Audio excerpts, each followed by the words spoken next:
There are some images that need to be enhanced before they're going to look good in our video. I'm going to show you how to do some non-destructive adjustments to images and save them into a final images folder. You may have quite a few more pictures than I do. You need at least 9 or 12 if you're doing the things that you don't like. But the final JPEGs are going to be saved into a single folder, and that is what we're going to import into Premiere. Numbering them is going to be very important at that point. I'm going to show you how to adjust things using this picture of a koala. Now you don't start Photoshop first. What you do is you find the picture you want to edit and you say open with and choose Photoshop. The first time you do this, you may need to choose another app and maybe even scroll down and choose more apps. That will cause the computer to really scan for all the programs that can possibly open up a JPEG, and we can select Photoshop from that list. Do not check this box, or every time you double click on a picture, a JPEG, you're going to have to wait until Photoshop fully opens up before you can close it again. Much better to just keep it on the quick and easy photos for a quick review of pictures.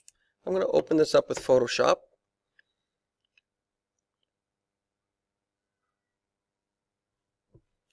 And look over here on the right where it says layers. Sometimes you may end up on one of these other tabs, but layers is the most important one. You can see that I've got a layer here called background that is locked. What I like to do is always keep a copy of this, so I never have to open up the original again. You can right click on a layer to duplicate it. You can give them better names than that. You can also get rid of a layer by dragging it down to the trash can. I call that the power to destroy. Next to it is the power to create. If you just click on it, you'll get a new blank transparent layer that you can do quite a bit with. Or if you drag an existing layer to that same icon, it will duplicate it for you. So what I do is I turn the eyeball view off on that bottom layer, and I mess with this one. If things go horribly wrong, you've always got this one to restart with. Now what I'm going to show you is a way of getting rid of the gray fog that's over this picture. All digital images will always have some level of this fog because cameras are never as good as the human eye. We don't have any perfectly black pixels in here, and so we're going to adjust that using a layer called an adjustment layer. So go to the layer menu option, choose new adjustment layer, and select levels. This adjustment layer brings up a histogram. This is essentially a bar graph of the black pixels, the dark pixels, through the medium, all the way up through the brighter and brighter to perfect white. And you can see a little spike in the graph here. That's where the light just overwhelmed the camera's sensors.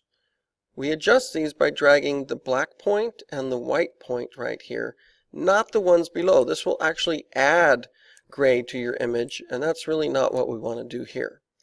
By bringing this black point in to where the graph starts to go up, you can see that we've got some actual black pixels in some of the fur under the nose along this piece of bamboo here as well. If I go too far with it, it'll actually show you what's going on here. All the pixels to the left of this point have been turned into absolute black. And you can see the same thing with the white point. If I bring it in too far, it just gets rid of all the detail there. So our job is to, it's an art, not a science, find the best point to leave the black, and then maybe bring the white in sometimes, and then, well, this is what I like to do, grab the midpoint. What I do is I just wiggle it, and then not looking at the graph anymore, just looking at the koala's face, which is the detail we really want to see what's going to look best. In this case, I actually ended up on 1.20. Sometimes I end up at 1.0 again, but usually it's to the left or to the right of that. I always like to check to see if it really made any improvement by toggling the layer visibility, clicking on the eyeball. And you can see that there was indeed this gray overcast to the picture. By making this adjustment layer, if we want to, later on, we can change our mind. We can double click on this and then adjust where that point is. The white point, the midpoint, the dark point. Until we get something that's going to look good for our video. There's another adjustment layer I like to adjust. There we go, layer, new adjustment layer. This one is the hue saturation. I basically just worry about the saturation. Hue is just going to do all sorts of weird things with the colors, fun to play with, but not really much for this project to do. So I'm going to reset it and just adjust the saturation. If I move it all the way to the left, it takes all the color out of the picture. Not the best way to create a black and white picture, but certainly a very simple one.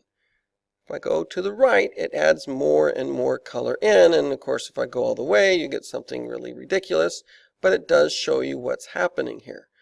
You want a point where you've got some color that's going to match most of the other pictures in your set.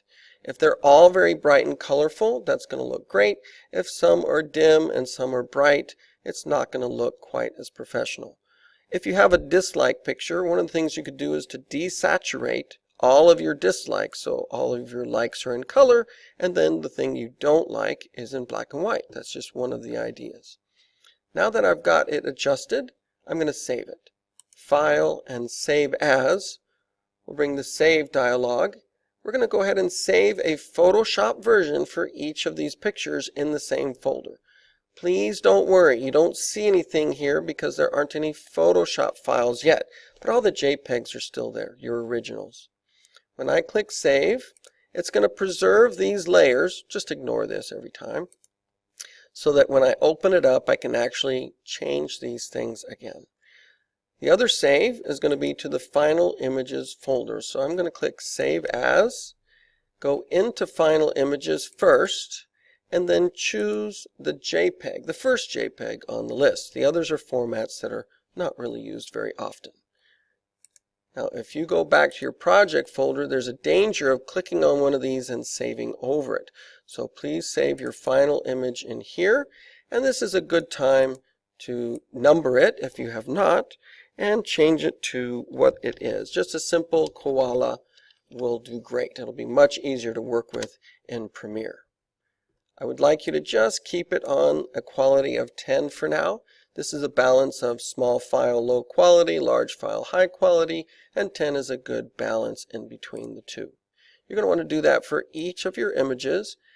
As you can see, you've got an original, a Photoshop file that is much bigger, and in Final Images there's the koala picture. You don't want to do all 57 of the pictures that you found. Just pick your 9 best or your 12 if you're doing the dislikes. That way you won't have a lot of time spent on pictures that then you aren't going to use in your final project anyway. Notice that with these Photoshop files it's going to take a lot longer to make your daily backup. So plan accordingly. Do not drag the old folder to the old stuff folder until it's finished uploading.